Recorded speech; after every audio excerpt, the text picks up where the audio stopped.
Amen. Good morning, church. Can I request everybody to please stand up? And can I just request everyone to shout your own name? Pwede mo bang isigaw yung pangalan mo ngayon? Sabay-sabay tayo. 1, 2, 3. Jason!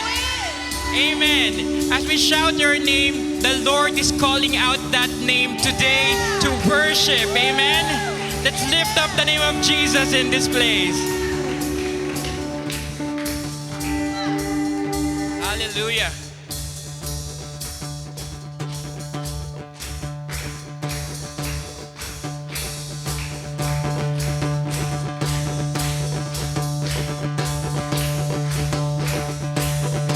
I was buried beneath my shame. Who could carry that kind of a weight? It was my turn till I met you. Jesus, I was breathing but not alive, and all my failures I've tried to hide. It was my turn till I met you. You called my name, and I ran out of that grave, out of the darkness into your glorious day.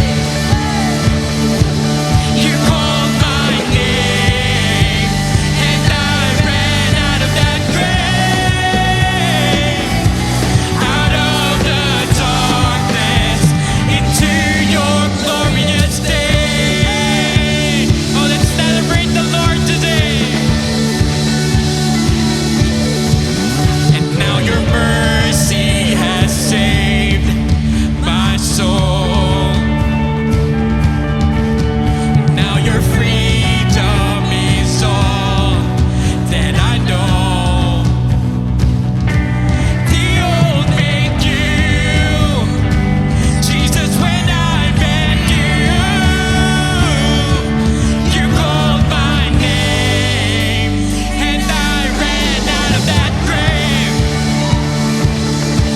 out of the darkness into your glorious day.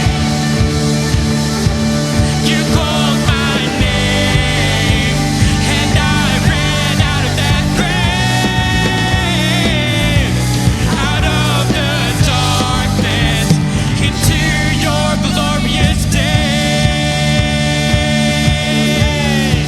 Amen. As I said earlier, the Lord is calling out your name today. All you have to do is to respond and say yes to Jesus. Amen. Say Jesus, our rescuer and our provider. I needed rescue, my sin was heavy, my chains break at the weight of your glory. I was a shelter, I was an orphan, now you called me a citizen of heaven. When I was broken, you are my healing, now your love is the air that I'm breathing. I have a future, my eyes are open, 'cause when you called my name, I ran out of that grave, out of the darkness into your glorious day. Yes, Lord.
Come on, lift your voice to the Lord.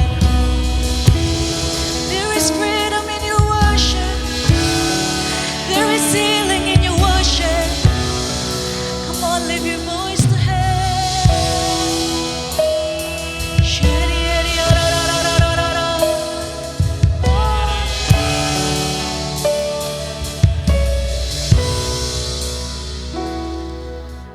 Beautiful Lord, wonderful Savior, I know for sure that all of my days are held in your hands and crafted into your perfect plan. Sing it with all your heart. You gently call me into your presence, guiding me by your Holy Spirit. Teach me, dear Lord, to live all of my life through your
yes sa panawagan ng Panginoon sa ating mga buhay. Yes, we'll live not by might, not by power, but by the Spirit of the living God. Come on, lift your voice. Oh, I will run race. Oh, Jesus, this is our prayer, Lord, till I see your face. Oh, let me live. Say it. Oh, let me live. Oh, let me live. Come on, say it with all your heart. Come on. Oh, let me live. Come on, declare it. Oh, let me live. Oh, let me live. One more time we say. Oh, let me live. Time for the last time we sing. Oh, let me live in the glory of your grace.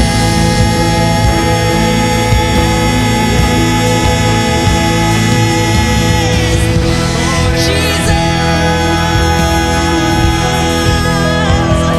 we give you our lives.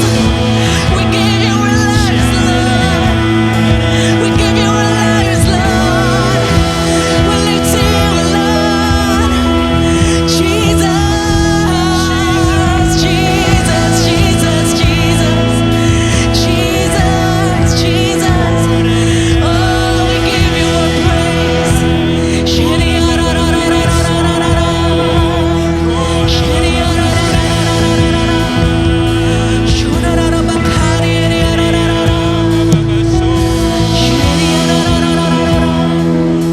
Yes, Lord. Yes, Jesus. Thank you, Father God. Thank you, Lord. Thank you, Jesus. Lord, here is our life, Lord. Come and take us, mold us, use us, fill us with your power, Lord God. We thank you, Lord. Today, Lord, we say we are ready, Lord God, for whatever you want us to do, Lord. Call us. We know you called us by our name, Jesus. And today, Lord, our hearts are so expectant and our hearts are so open, Lord God, to say yes. Yes, Lord. We will come into your presence and we will step into faith, Lord, into calling that you have to us, Lord, for us, Lord. We thank you. We honor you. We thank you, Lord. We thank you. Thank you. Salamat sa iyong kabutihan. Come on. Come on. Yes, Lord. Ang lahat ng anak ng Diyos ay pumalakpak ng malakas. Come on.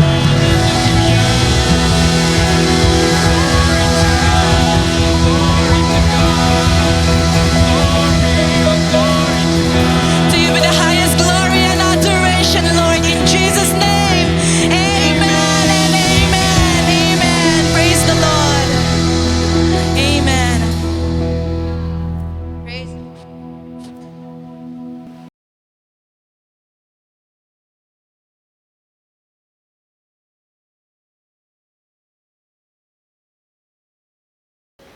Amen. Hallelujah. Grabe ang anointing ni Lord today, no? Amen po ba?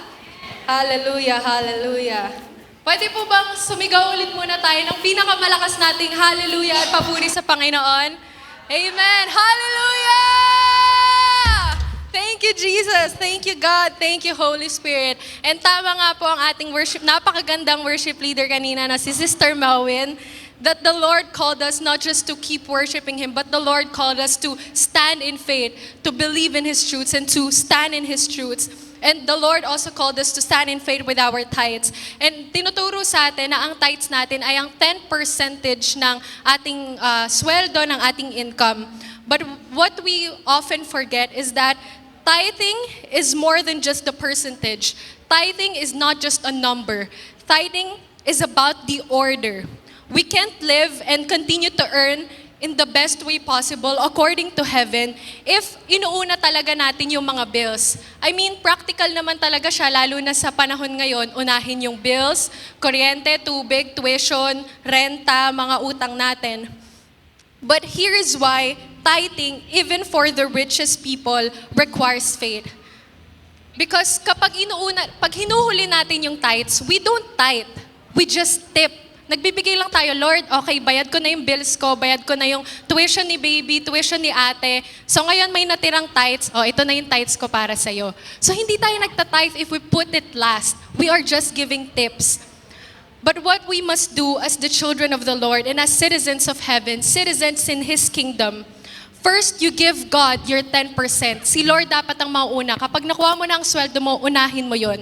You give God the best, you stretch your faith to the rest, and trust that the Lord is in control, that He will be the one to bless. Amen? First, you give God the best, stretch your faith to the rest, and trust that He is the one who is going to bless you. So that's the order. Tithe first your 10% and then proceed to budget with your 90%. But why?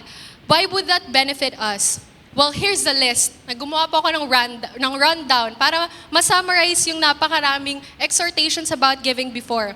Number 1, it provides for the house of the Lord. It provides for this church. If you feel amazed by the worship team or by the praise and worship a while ago, it is because we keep tithing. The Lord keeps providing for the amazing equipment natin dito. It's because you tithe. Number 2, it tells God that you trust Him. Number 3, it creates more spaces in your life for God to fill. Because if you keep giving, nagkakaroon ng marami pang espasyo or margin sa buhay mo para si Lord ay mag-continue to fill. Number 4, it reminds you that you are not the source of your blessings. Number 5, it connects your money to your purpose according to the kingdom of heaven. Number 6, it gives your job or your source of income eternal significance. Number 7, it transforms your money into a seed. Number 8, it breaks your greed and self-reliance. Number 9, it encourages others to tithe and give. But ultimately, number 10, it lets you know that God should always come first. Amen po ba, church? And if you still struggle with your tithes financially, it's not because we have an economic, church, or stock market problem. It's because we have an obedience problem. Because tithing is not an act of generosity. Tithing is an obedience. But that obedience requires consistency, discipline, and faith. Just like the mustard seed. Kapag nagtanim ka ng buto, para to tumubo maging puno o maging halaman, it requires your consistency para magtanim. But it also requires your faith, believing that that seed will grow into a mustard seed. Amen po ba? Amen. So bago po tayo magbigay, sabay-sabay ko po kayong tatanungin at sisigaw lang po kayo ng pinakamalakas niyong amen. Kayo po ba ay may pananampalataya sa Diyos? Handa po ba kayo na palawakin pa ang pananampalataya niyo sa Diyos? Amen. Hallelujah. Maaari na po tayong magbigay.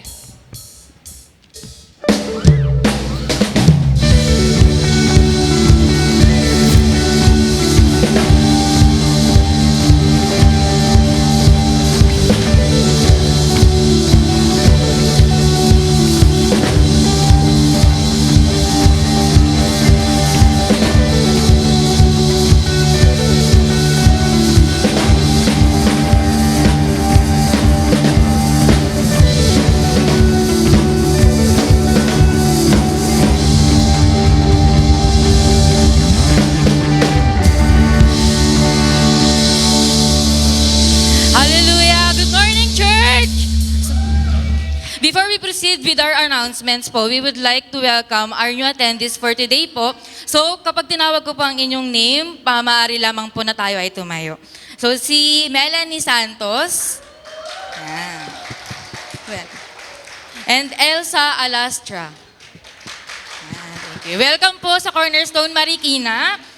And sana po ay patuloy po namin kayong makasama. Hindi lang po sa araw na to po. And we will pray for you na mahaba-haba po ang ating pagsasamahan. Amen! And for our announcements, we have different services. We have 10 a.m. and 5 p.m. service. We also have prayer night or prayer meeting at Emma's Garden. 6 p.m. po yan. And sa Thursday service naman po, 5 p.m. po yan, dito pa rin po yan sa ating church. So to those po na hindi nakaka-attend ng ating Sunday service po, pwede na po kayong makapag-church ng weekday po. And if ever you're interested to join po sa ating cell groups, please po pa-approach po ang ating mga cell group leaders po. Pwede niyo po silang sabihan kung ano po yung day kayo available and willing po sila mag-adjust para sa inyo. Ganyan po ka-flexible ang ating mga cell group leaders. And and next week, Father's Day na po. So, we will have combined service po. Wala po tayong 5 p.m. service. Okay po? So, let's prepare our hearts po and mind as we hear the Word of God. So, let's welcome po ang ating pinaka-generous na pastora, Pastora Giselle Espinosa.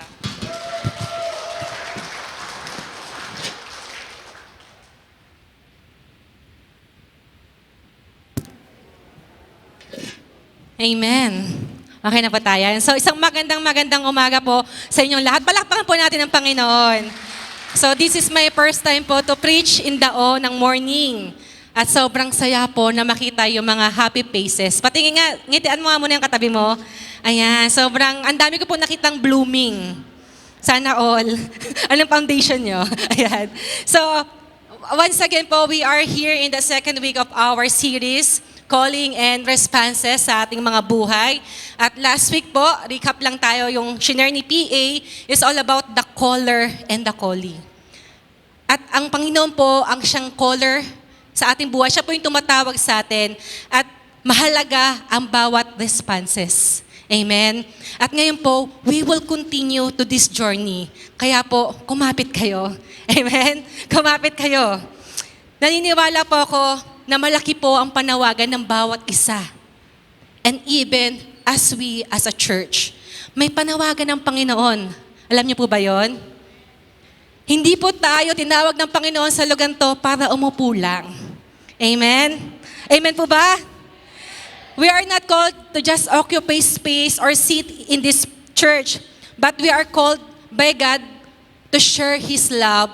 At the same time po, we are called to populate heaven and empty hell. At ayun po yung isa kong gustong i-emphasize na ma-captured ng heart natin, that we are called by God to populate heaven and empty hell. Gusto kong tanungin, sasamahan niyo po ba kami? Amen. So sige po, I hope and I pray mamaya bago po matapos tong sharing ko, makukonvince tayong lahat, no? Nasama-sama tayo. So tayo munang lahat tumayo. Yan, para sa mga medyo inaantok, tayo po'y manalangin. Hallelujah. Lord, once again, maraming salamat po sa umagang ito. Salamat po sa buhay na meron kami. And I just pray that you continue to open our ears and eyes and even our heart to perceive your word. Na lahat po ay mag-grasp, even mga kabataan, mga adults, sama-sama po kami, Panginoon, mga ngarap para sa aming simbahan. Maraming salamat po. Itago niyo po ako sa inyong lugaran at ikaw lamang mataas. In Jesus' mighty name, amen. Sige po, palakpakan natin muli ang Panginoon. So, ngayong umaga po, we're gonna talk about something fishy. Ayan. Nasabihin niyo naman, parang ang lansa naman yan, TJ. Ayan. Kasi po, ang topic for natin for today is we are called to be a fishers of men. Gusto ko pong malaman nyo, being a fishers of men ay hindi lang po trabaho ng ating pastor, si PK, nila PA, hindi lang to trabaho ng ating mga leaders. Being a fishers of men ay panawagan para sa ating lahat. Bawat isa sa atin ay tinawag ng Panginoon to be a fishers of men. So ano ba yung PJ? Kasi po, naniniwala ko na the Lord called us to share His love, His goodness, especially the good news that we are carrying. May good news po. Honestly, while making this outline, the Lord reminded me, nung kabataan ko po, nagdaan din po ako sa kabataan ko. Ayan, nung kabataan ko, it is my first time to join a youth camp. And nagulat po ako, sinabi sa akin ng pastor, Giselle, you are a fishers of men. That time, first time kong umattend sabi ko, ano kaya, hindi ko naintindihan. But later on, nakita ko po dun sa activity namin, nag-drawing ako ng past life ko, then yung future. Tapos nanulat ko doon sa taas, nakabanderitas siya, I am a fishers of men. And you know what happened? That very moment, as I embrace it and I declare, I am a fisher of men. Kahit di ko pa po masyadong naiintindihan, but a lot of things changes sa buhay ko. Ang dami nagbago. At every time pala we declare a word, pinapakinggan ng Panginoon. Kaya mahalaga ang mga declaration natin sa ating buhay. Hindi tayo loser, hindi tayo failure. We are a winner, we are victorious, and we are fishers of men. Amen. So, alam niyo po, bilang, sabi nga, mamamalakaya ng mga tao, in Tagalog po. At kung isipin natin, Lord, nasaan ba yung mga isda? Nasa loob ba nito? Hindi po. Ang mga isda ay nasa labas. At alam mo po, nung moment na lumalaki ako, masyado na nga lumaki, ayan, meron po akong isang paboritong lugar na kung saan nakita ko na the Lord really used me in terms of being a fisher of men. Gusto niyo pong malaman kung saan? Medyo social to Alam niyo, the Lord, maraming pong pagkakataon, the Lord called me sa aeroplano. I always pray to the Lord whenever I go sa local man or international, Lord, i-prepare niyo po yung puso ng taong makakatabi ko sa aeroplano. Kasi usually 3 to 4 hours yung biyahe, di ba? And nakita ko yung pagkilos ng Lord na every time na may makakaupo ako, I always make sure na magkakaroon kami ng conversation. Kaya sa mga mahiling mag-travel dyan at laging nag-o-overseas, maybe this is also a reminder na maaaring yung katabi mo kailangan lang ng tapik. At alam niyo po, isa po yung pinaka-memorable is one time, nakasakay ako sa aeroplano, pauwi ng Pinas, may isang babaeng malungkot, ang layo ng tingin niya. At sabi ko, hello sis, kamusta ka? Tapos hindi pa ako nagsasalta, medyo malungkot na talaga siya, paluha na. Sabi ko, ano nangyari? Excited ka ba? May bakasyon mo ngayon? Sabi niya, uwi po ako kasi namatay yung tatay ko. And that moment, she was broken. At sabi ko, okay lang ba ipag-pray kita? At nakita ko, the Lord move. At that moment, the woman na katabi ko encountered Jesus. At sabi niya, naramdaman ko po yung yakap ng Panginoon at uuwi siya sa kanyang pamilya ng may kapayapaan. Hindi madali yon. At siguro yung statistic, nasa 10 to 12 na po yung na-encounter ang Panginoon sa eroplano na ginamit ako. And I really excited po sa mga pagkakataon na yon. Kaya sabi ko, Lord, ang bait nyo. Kaya pala minsan nililibre ako ng Lord ng ticket. Papuntang ibang bansa. Mostly lahat ng mga trip natin. Kasi gusto ng Panginoon na may ma-reach out. Sabi nga, diba last week, God will not, parang paano tayo tatawagin ng Panginoon if there's nobody mag-response, diba? The Lord is always calling. Lagi po siya. Kung minsan may mga pagkakataon, sino po dito yung laging may katawagan sa phone? Di ba minsan, naiinis na tayo, ang paulit naman. Dati Alvin, ayan. Di ba? Pero the Lord every day calling us. If we're gonna respond. Every day po, marami tayong pagkakataon. Amen. To share His word, His love, His goodness. And ngayon po, gusto ko pong basahin yung Matthew 4:18 to 22. This is the verse na kung saan tinawag ng Panginoon yung unang disciple. Basahin natin. Habang si Jesus ay naglalakad sa tabi ng lawa ng Galilea, nakita niya ang magkapatid. Siya ay sina Simon na tinawag na Pedro at ang niyang kababatang niyang kapatid na si Andres. Naghagis sila ng lambat sa lawa pagkat sila ay mangingisda. Sinabi niya sa kanila, sumunod kayo sa akin at gagawin ko kayong mamalakaya ng mga tao. Kaagad nilang iniwan ang kanilang lambat at sumunod sa kaniya. Sa pagpapatuloy niya ng paglalakad, nakita niya ang dalawa pang magkapatid na si Santiago at si Juan. Siya ay nasa bangka at nag-aayos ng lambat kasama ang kanilang amang si Zebedeo. At tinawag sila ni Jesus, agad-agad nilang iniwan ang kanilang bangka at ang kanilang ama at sumunod sa Panginoon. before Jesus started His greater ministry, He first called people whom He knew that will have a great part or magkakaroon ng great part sa kanyang expansion ng kingdom. Tanungin ko po kayo, di ba, ilan po ang disciple ng Panginoon? 13? And 12. Sa 12 po, di ba? Pero sa 12 na yon, bakit unang tinawag ng Panginoon ang mga mangingisda? Pwede naman niyang tawagin si Luke. Alam niyo, si Luke is a doctor.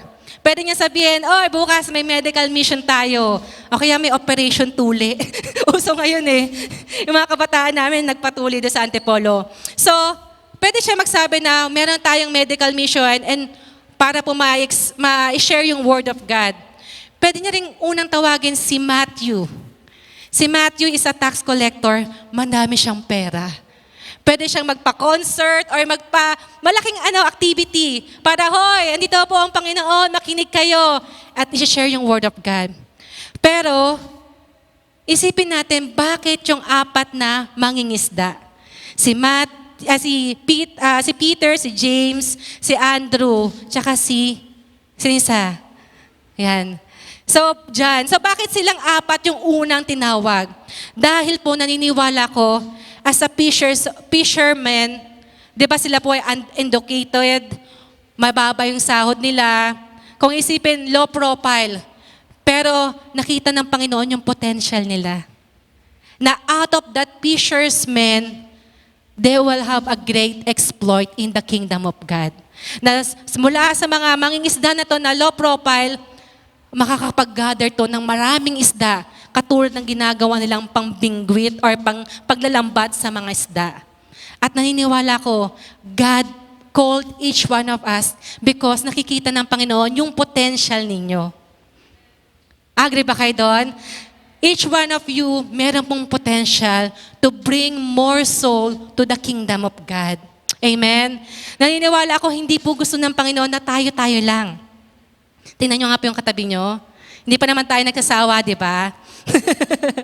Naniniwala ako, nais ng Panginoon that we will have this heart to reach out sa ating neighborhood, sa ating mga kaibigan, sa mga school, sa mga iba't ibang tahanan, iba't ibang company. Naniniwala ko, God put you there because you have a purpose.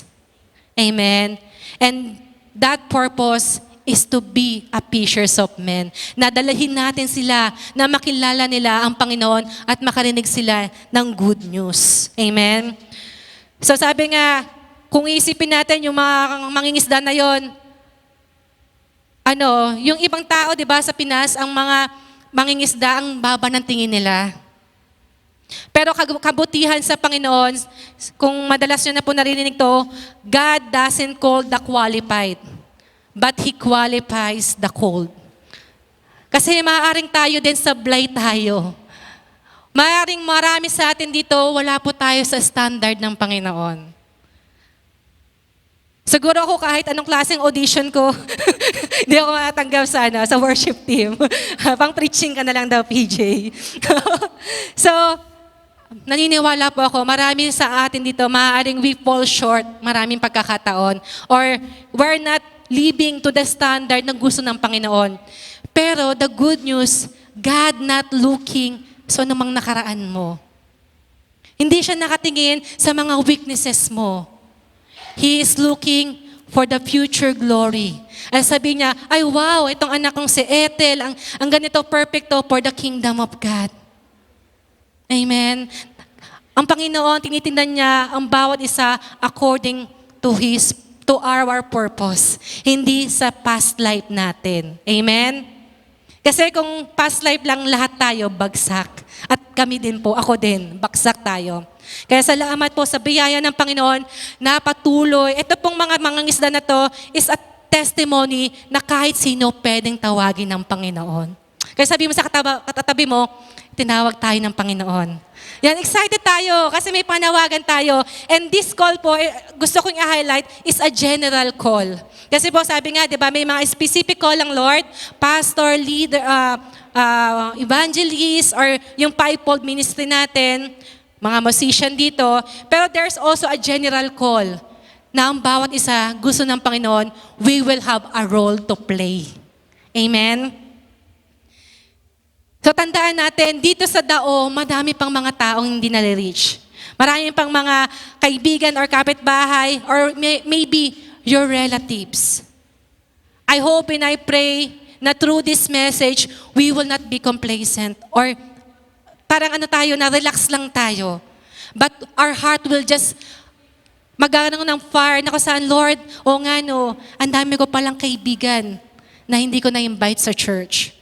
Honestly po kanina habang nag-worship, sobrang yung presence na Lord, napakatik niya. And I just crying, na-stuck ako ng nakaganon. And I believe the Lord just come. At pinakita niya sa akin mga school. Naniniwala akong God will open school. Estudyante ka man or teacher ka, meron pong work na gagawin para sa school. At yung word ng Lord, there's some commissioning na mangyayari. Kaya mahalaga, and I pray, this whole month ng June, talagang we will pay attention. Kasi po, hindi po sapat na worship leader na lang tayo, marami pa kayong gagawin. Hindi lang po, pastor, nandito ko lang nagpe-preach, marami pa tayong gagawin. Amen? Kaya, maging excited po tayo dahil naniniwala akong there's gonna be more. Amen?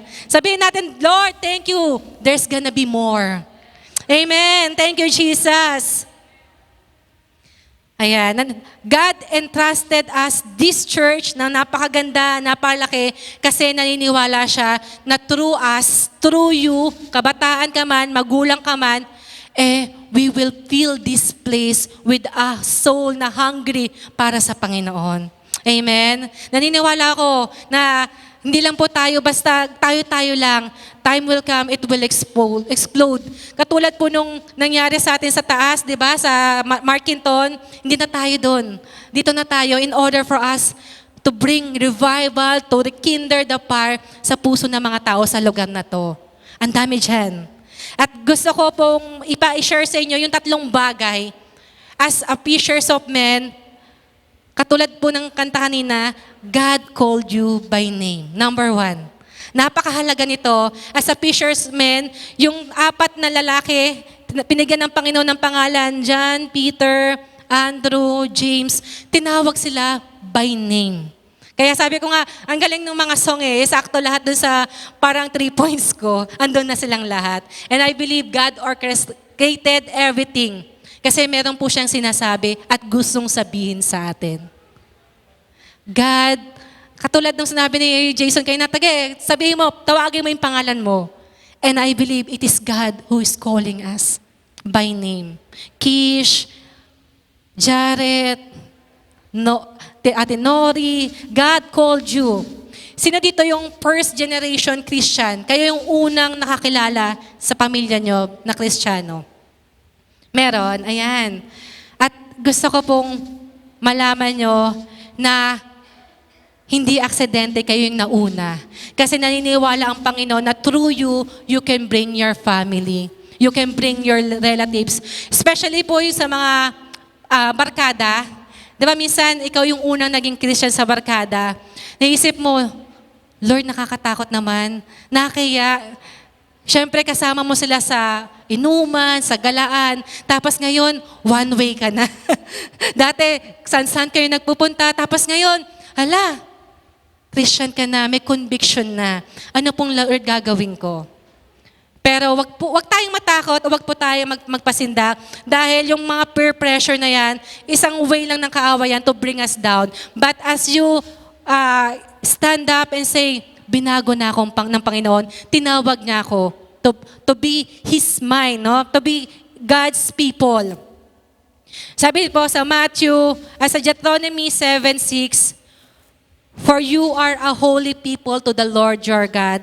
The Lord your God has chosen you to be His people, His own possession, out of the people who are on the faces of the earth. Ilang milyon ng tao sa Pilipinas. Isipin mo yon, you are handpicked by God at dinala ka sa lugar na to. Maaaring yung iba nasa loob, labas, Pero tinawag ka ng Panginoon to be part of this family. Amen? Isang testimony po, meron akong isang kaibigan, sa Singapore po siya, and she is the first generation Christian. Nakasama namin sila sa Cornerstone, Singapore. And that time, hindi niya po sinasabi sa nanay niya na Kristiyano na siya. Sila po ay deboto, kandado. At lahat ng prosesyon sa Mindanao, sa bahay nila nagsisimula sila, lahat ng alam niyo, ng pabasa, lahat ng bagay, sila ang simula. And that time, yung kaibigan ko na yon, magpapa-water baptize na. Nurse po siya. Tapos, sabi niya, Giselle, okay lang ba tatawagan ko yung nanay ko, magpapaalam ako. Sabi ko, sige, although malaki ka na, pero kung gusto mo, sabi niya, gusto ko lang i-honor yung nanay ko. At yung pagtawag niya, pinagalitan siya, iyak siya ng iyak. Sabi niya, Giselle, parang ayoko na yata. Kasi sabi ng nanay ko, itatatwa na daw niya ako, lahat ng mana, wala na. Itatakwil. Sabi niya, iyak siya na iyak kasi siya yung babae sa kanyang magkakapatid. Tinakwil na daw siya, hindi na daw siya kilala. So nag-struggle po siya, medyo na-delay yung water baptism niya. Pero sabi niya, after a week, sabi niya sa akin, Giselle, off ako ngayon. Halika na, punta na tayo doon. Doon sa bahay nila, Pastora Brenda, dati may swimming pool doon. Punta na tayo doon, magpa-water baptize na tayo. And praise the Lord po, dahil nag-stand siya sa alam niyang tama. Alam niyo po, ang laki ng ginawa na changes ng Panginoon sa buhay niya. Yung kaibigan ko na yon, 5 times na siya ng board exam. Lagi siya nag-fail. Pero nung time after water baptism, nag-exam siya, pumasa na siya. And the Lord promotes her many times sa Singapore. At ngayon, nasa Germany siya. At the Lord keep promoting her. At ang dami niya pong na-win sa amin. Nung mga kaibigan namin, mga kabarkada namin, na-win niya. At ngayon po, sabi ng nanay niya, every time na merong gathering sa family nila, anak, halika, ipag-pray mo kami. Pag may mga kainan, anak, ipag-pray mo kami. At one time, nagkasakit yung nanay niya. Wala siyang ibang tinawagan, anak, mamamatay na yata ako, pag-pray mo ako. And the Lord, talaga pong alam ko nag-glorify sa pag-obey niya. Kaya mga kabataan, mga kapwa ko magulang, wag po tayo magpasindak. Itakwil man tayo, may mamanahin ba? Ay, ang question, may mamanahin ba tayo? Kung wala naman, wag na tayo matakot. Kasi po, there is a maraming treasure in heaven that we will inherit as we obey the Lord. Amen? Tinawag ka ng Panginoon sa iyong pangalan. And you are special. You are God's people. Kung isipin natin, tayo wala tayong tiwala sa sarili natin, kaya ko bang mawin yung mga kaibigan ko, yung mga magulang ko, pero ang Panginoon, malaki ang tiwala sa inyo. Kalain mo yun? Ang Panginoon may tiwala sa atin? Oo. Kaya nga sabi niya, hindi niya nakikita yung nating nakaraan natin, nakikita niya yung future. Katulad ni Ate Kish, she's an ambassador. Amen? Nakikita ng Lord yung future. So number 2, so una po, as a fishers of men, God called us by our name. Number 2, God has already equipped you. Bago pa tayo tatawagin ng Panginoon, hindi nyo lang alam, marami na pong mga talento, mga giftings na meron kayo dineposit ng Panginoon. Akalain mo, ang Panginoon nag-deposit sa atin. Iniisip niya, meron kayang tubo yun? Ang Panginoon po nag-invest sa atin ng mga talento, ng mga maraming bagay. At gusto ko pong may highlight sa umagang ito that maybe this message is to also to unleash the potential within you. Kasi po hindi po tayo every Sunday lang nakaupo dito. Or isip mo, nagwawalis ka lang, naglilinis ka. Hindi kapatid. May malaking panawagan ng Panginoon sa iyo. Dati akala mo, diyan ka lang sa upuan, pero may time pala, pwede ka pala sa unahan, pwede ka palang mag-MC, pwede ka palang mag-giving, exhortation. God has deposited a lot of talents and gifting sa buhay mo. Kailangan lang ma-discover at ma-improve. Sabi sa Acts 1:8, very familiar verse to, you shall receive power when the Holy Spirit comes upon you.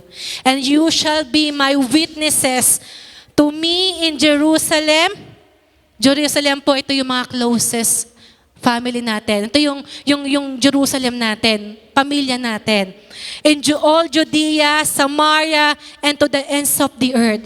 Sa iba't ibang lugar, we will be our witnesses as the Holy Spirit come upon us. Sabi nga po, it is one thing that we respond to the call of salvation. Right? Lahat po tayo dito tumanggap sa Panginoon. Kung wala pa, mamaya. So each one of us respond to the call of salvation. It is one thing, but another thing to be baptized and to be filled with the Holy Spirit. At kailangan po natin yon.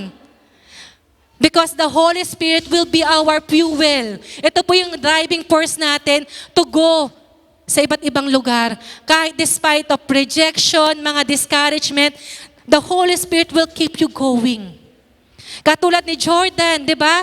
Nandun na siya sa bingit ng kamatayan, sa ano niya, yung sakit. Talagang nahirapan siya, pero the Lord just him the Spirit na lumaban. And ngayon siya po'y buhay. Natuwa ko, first time ko siya makita. Wala pa ka lang po natin si Jordan. He is a living testimony of God's goodness at talagang miracles sa buhay niya. Amen? Ganyan po yung power ng Lord na kaya na gawin sa atin. Sabi mo, PJ, nahihiya kasi ako, mahihiyain talaga ako. At parang feeling ko wala naman talaga akong mga talent or potential. Alam niyo po, same power, di ba? That raised Jesus from the dead is same power na available sa bawat isa. It's only asking the Lord. Sabi nga, ask. Kung feeling mo, wala kang energy, wala kang power, ask the Lord. He is so generous to give us and to fill us. At hindi lang po basta ibubuhos ng Panginoon, gusto niya po, overflowing. Amen? Overflowing yung anointing, overflowing yung presence ng Lord sa buhay mo. As a fishers of men, hindi natin kailangan mangamba or matakot because you have the power to change the atmosphere around you. Hindi daw po tayo yung fill in or parang go with the flow. Gusto po ng Panginoon, we are the one who's setting the atmosphere. Amen? Katulad kanina, yung atmosphere kakaiba because we really invite the presence of God. And wherever you go, you have the presence of God. Sa school man yan, sa trabaho mo, sa CR man yan, sa sasakyan man yan, aeroplano, wherever you go, you have the presence of God inside of you. At kailangan po yung power ng Lord mailabas. Kasi po ang Panginoon, He is always looking for a vessel. Amen? Vessel to fill in so that His blessing, His anointing will flow. Kaya maganda po na, Lord, here I am. Sabi nga sa kanta, take me as an offering. Kasi po, as we offer our life to God, siya po ang mag-fill in sa atin. And everything you need, everything will be provided. Isang example lang na kung saan kilala nating lahat, Apostle Paul. He is a persecutor of the early churches. Sobrang daming niyang ginawa para siya po yung nagbigay ng consent para patayin yung mga mananampalataya noong unang panahon sa Book of Acts. Meron po siyang zealousness and grit para isulong yung kanilang parang advocacy na papatayin lahat ng mga Kristiyano. But the way to Damascus, habang naglalakad siya, he met the Lord. He encountered the Lord and everything changes. At same zeal, akala niya, sabi niya wala siyang talento, feeling niya, aba siya, mahina siya. Pero that same zealousness nila, yung zeal na yon and pagiging gigil niya to advance the Judaism before, is same zeal and grit na binigay ng Panginoon to advance the kingdom of God. At because hindi po siya nagpatalo, hindi siya natakot, naniwala siya sa Panginoon, that grit niya or gigil niya sa salita ng Diyos reaches you and me. We are Gentiles. Alam niyo po ba yon?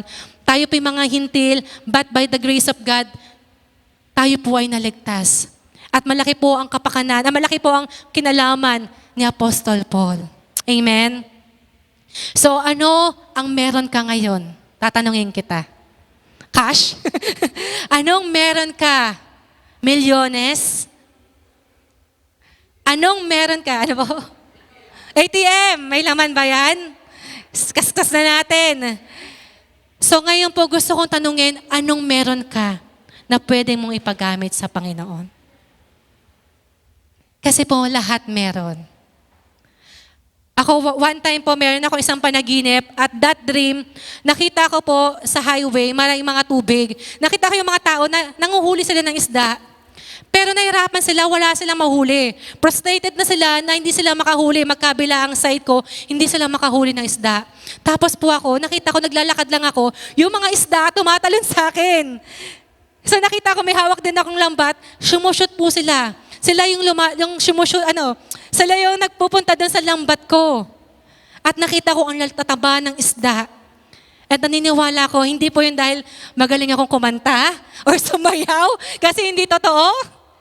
Naniniwala ko because of yung pagiging generous at yung smiling face, diba baby? Hindi naman baby face. Smiling face lang ay ginamit ng Panginoon to attract people. At naniniwala rin ako yung mga resources na binigay ni Lord because hindi po ako namdadamot na i-share, ayun po yung naging way ng Lord to attract many fish. Na kahit minsan hindi masyadong nag-reach out, nakikita natin na yung the Lord, sinasamahan tayo sa mga bagay-bagay. At naniniwala din ako na as we use our resources, sabi mo, PJ, wala ako masyadong talent, di ako, mahihain ako, what is the resources na meron ka? Na pwedeng mo yung offer kay God. Pag-bake, pagluluto si Ate Jen, hospitality niya, pagiging maasikaso niya, you can use that for the glory of God, to win people and to invite people. Church, this church natin is the best avenue to nurture your gifts and talent. Amen? Wag na tayong lumabas, wag na tayong magpagamit or mga bagay na baka doon sa labas sumikat ako. Hindi na po. This is the church, this is the place where you can nurture your giftings. Dito tayo magpapahasa. PJ, kasi ang dami dyan nagko-comment Ang dami dyan nag-react. Kasama po yun. Sabi nga, iron sharpen iron. Dito po tayo lahat magkikiskisan upang lumabas ang magandang anak ng Diyos. Na talagang makikita natin na sabi nga, tayo'y aangat kesa sa iba. Kung willing tayo na mapulaan, makomment, or maayos, maturuan, mahalaga that we will always be we will have this teachable spirit. Kasi po naniniwala ko, God has already equipped you. Pangatlo po, and this is the last. God, as a fisher of men, God called us by name. Then, He already equipped us. Pangatlo po, He already healed you. Pinagaling na tayo ng Panginoon. Kasi maraming mga tao, patuloy silang bumabalik. Umaatras na, umaabante na nga sila. Pero piling nila, hindi PJ, may something pa kasi in the past ko kailangan pang ma-resolve. Hindi na, kapatid. Pinagaling ka na ng Panginoon. Sabihin mo sa katabi mo, pinagaling ka na. Ano mang sugat nung nakaraan, pinagaling ka na ng Panginoon. Stop looking back. Amen? Ate Abik, pinagaling ka na ng Panginoon. Amen? God already healed you. Doon sa kwento natin sa Matthew 4, sabi doon, nakita magkapatid si James and si John, mending. Inaayos daw nila yung mga lambat nila kasi maaaring nasira or hindi maayos. So, right after that, maaaring marami sa atin, the moment you encounter Jesus, you are broken. Maaaring, broken-hearted ka, o kaya nag-iisa ka, feeling mo lonely ka, then na-encounter mo ang Panginoon. At for sure, marami sa atin, you are down or broken, depressed the moment you encounter Jesus. And it's okay. Katulad po ng woman in the well, she is living in the very complicated life the moment she encountered the Lord Jesus. Pero hindi po sinumbat ng Panginoon yung past niya. Sabi, di ba, sinong asawa mo? Hindi siya makasagot. Pero sabi ng Lord, oo, kasi meron kang 5 kinakasama na hindi mo naman asawa. And that moment, sabi ng babae, hala, alam niya yung buhay ko. But God never see or never, hindi niya po pinaano yung nakaraan natin kasi God seeing the future ng babae na yon. And that woman, na-encounter niya ang Panginoon, nagkaroon siya ng change of heart at sinabi niya na, come to me and I will give you the water na hindi ka na mauuhaw. God is giving us today a water, a fresh water na kung saan hindi na tayo mauuhaw. And that very moment, that woman nagkaroon po siya ng change of heart and mind. Same woman na broken, na na-meet ng Lord sa well, same woman pumunta sa iba't ibang lugar to share the word of God. She became an instant evangelist. At makikita po yun sa John 4, yung story niya na kung saan nagpunta siya sa iba't ibang lugar sa mga kaibigan niya, hey, I found the Messiah, at sinabi niya yung mga nangyari sa buhay ko. That very moment, nagkaroon po siya ng complete healing. That healing, hindi physical, emotional and spiritual. And ito rin po yung gusto ng Panginoon sa atin today, that we will be completely healed sa lahat na nangyari sa atin in the past, that we will declare today that we are complete, whole, and healed in order for us patuloy na humayo sa Panginoon. Kasi po ang hirap humayo or humakbang paabante kapag lagi nating bitbit yung nakaraan natin. It's just like paunti-unti bibigat at it will ihilahin ka muli patalikod. Kaya ngayon po, mga kapatid, pinagaling na tayo ng Panginoon. Stop looking back because there's a great reward ahead of us. And this is my conclusion po. Ako po,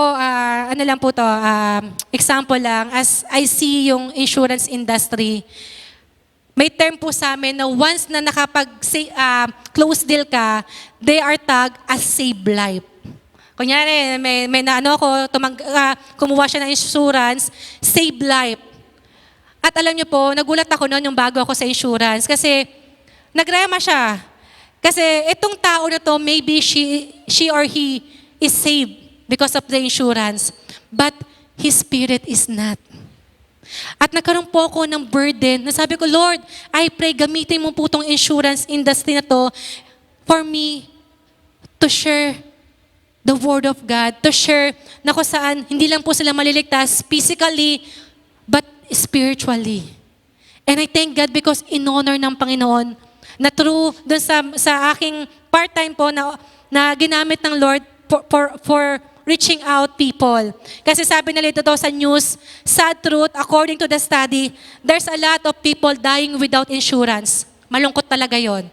But the most worst po or saddest study, sabi po nila doon, many people are dying without knowing Jesus. Ayun po yung pinaka-worst.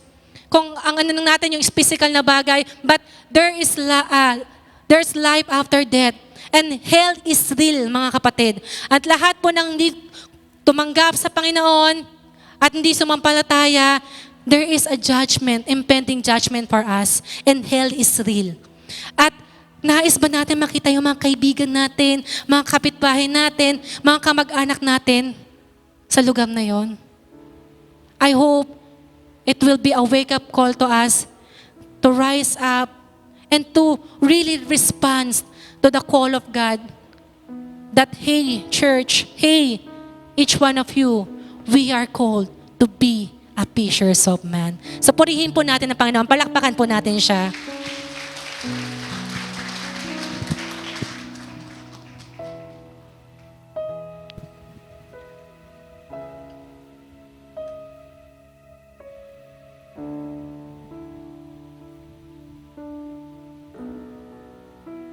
Amen. Maraming salamat, Pastor Giselle. Tinawag ka ng Diyos.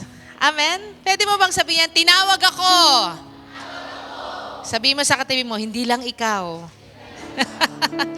Pati ikaw ay tinawag. Huwag tayong turo ng turo. Sabi nga nila, mga kamanuno. Huwag tayong turo ng turo. Tinawag ka para maging nagmamalakayan ng mga isda. Tama ba yung Tagalog ko, Pibel? Mamalakayan ng mga isda. Tinawag tayo ng Diyos. Sabi dun sa shinare ni PJ kanina, tigilan na natin ang maraming mga excuses. And I would like to end this. Dun po sa, ginamit niya ring illustration, dun sa aklat ng mga Juan, yung kwento ng babae na nagsabing, Lord, tinawag mo nga ba ako? Kasi yan din ang sinasabi natin sa ating mga sarili. Tinawag mo nga ba ako, Lord, na nagmamalakay ng mga isda? Tinawag mo ba ako na magbahagi ng salita ng Diyos sa maraming tao? Lord, ang dami kong papa. Ang dami kong love life. Ang daming sabit-sabit sa aking mga ulo. Parang yung babae, sabi niya, ang dami kong naging asawa. Kaya dun sa ginagamit natin sa outreach natin, pag nagpupunta tayo sa mga misyon, bibigyan ko kayo ng malupitan na ginagamit natin sa mga evangelistic crusade natin. Merong awit, may kanta sa'yo si Lord, parang yung babaeng ito, na ang daming mga sinasabi sa Panginoon. Kasi, unang-una, dapat nating tanggapin, anuman ang ating kahinaan, mahal ka ni Lord. Mahal ka niya, kahit pangit ang iyong nakaraan. Sabihin mo sa Lord, Lord, talaga ba? Mahal mo ko? Ang sabi ni Lord sa'yo, ang pag-ibig ay sadyang ganyan. Tiwala sa isa't isa'y kailangan. Tapos sasabihin mo, Lord, pangit talaga yung nakaraan ko. Ang dami kong mga ibang iniibig pa. May iba pa akong mahal. Ako, tawan-tawa si Mami Omet. Parang madami kang love life noon, Mami Omet, ah. Pero ang sagot sa iyo ni Lord, dati mong pag-ibig wala akong pakialam. Basta't mahal kita kailan pa man. Tas sabi mo na naman, Lord, ang gulo-gulo ng isip ko. Hindi ko talaga maintindihan bakit ako'y mamahalin mo ng ganito. Pero ang sagot na naman sa iyo ni Lord, huwag kang mag-isip ng ano pa man. Magsasalita ka pa. Tapos sabi ni Lord sa'yo, mga paliwanag mo'y di ko kailangan. At kahit ano pa ang iyong nakaraan, mamahalin kita maging. Kala nyo si Robin Padilla lang ang kakanta niya, na? Pero ito ang awit sa atin ni Lord. Mahal kita, pagkat mahal kita. Inisip nila ay hindi mahalaga. Mahal kita maging. Ayan. Tamayo tayong lahat. Huwag kayo mag-alala, hindi natin ending song ang maging sino ka man. Pero mahal ka ni Lord. At dahil sa mahal ka ng Panginoon, kahit anong nakaraan mo, tinawag ka niya, in-equip ka niya, hinanda ka niya para dyan, at pinagaling niyang iyong nakaraan. Wala na tayong pwedeng idahilan pa kay Lord. Dahil lahat ng pwede nating idahilan, ang sabi ng Panginoon, tinakpan niya ng kanyang banal na dugo. Nasa sa atin na ngayon, if we want to respond. If there is a call, you need to answer. Huwag puro miss calls. Ang dami ng miss calls sa iyo ni Lord. Kaya tingin ko, itong mensahe na to, paalala sa atin na dapat sagutin mo yung tawag ng Panginoon sa iyo. Tama na yung kaka-miss calls. And say, Lord, I want to respond. Kahit natatakot ako dahil sa aking nakaraan, marami akong mga agam-agam, pero Lord, in-equip mo na ako. pinagaling mo ako at inihahanda mo ako para maging tagapamalakaya ng mga kaluluwa sa kaharian ng Diyos. And if you want to respond to that call today, you can just raise your hand and say, Lord, yes. Tinawag mo ako. And just as what we have sung this morning, He called your name and you need to run out of that grave. Takbuhan mo na yang libingan kung nasan ka ngayon at tumakbo ka papunta sa buhay na alay sa iyo ng Panginoon. Thank you, Jesus. Lord, habang ang aming mga kamay ay nakataas sa iyo, tanda ng aming pagsuko, sinasagot namin ang tawag mo at panawagan sa aming buhay. Lord, we want to be fishers of men. Lord, equip us just as you have said you have already equipped us. Heal us, Lord, just as you have said you have already healed us. At tulungan mo nga kami, Panginoon, hakbangan ang panawagan mo sa aming mga buhay. Lord, anoint our lips, anoint our tongue, anoint our hands, that as we speak to people, your name will be lifted up. They will come to know you as their personal Lord and Savior. Tulungan mo ako, Panginoon, na maging palaging handa na sumagot sa panawagan mo sa aking buhay. Lord, we commit all these things to you at patuloy na hamunin ang bawat isa sa amin to respond to that call to be a fisher of men. To be fishers of men, Lord, so that many will come to know you. Many will be drawn to your kingdom. For yours is the kingdom, the power, and the authority. All dominion and power belongs to you. We give you all the glory, Lord, in Jesus' name. Amen and amen and amen. The Lord bless you, and His presence be with you, and His love cover you in Jesus' name. Amen and amen. God bless you, everyone.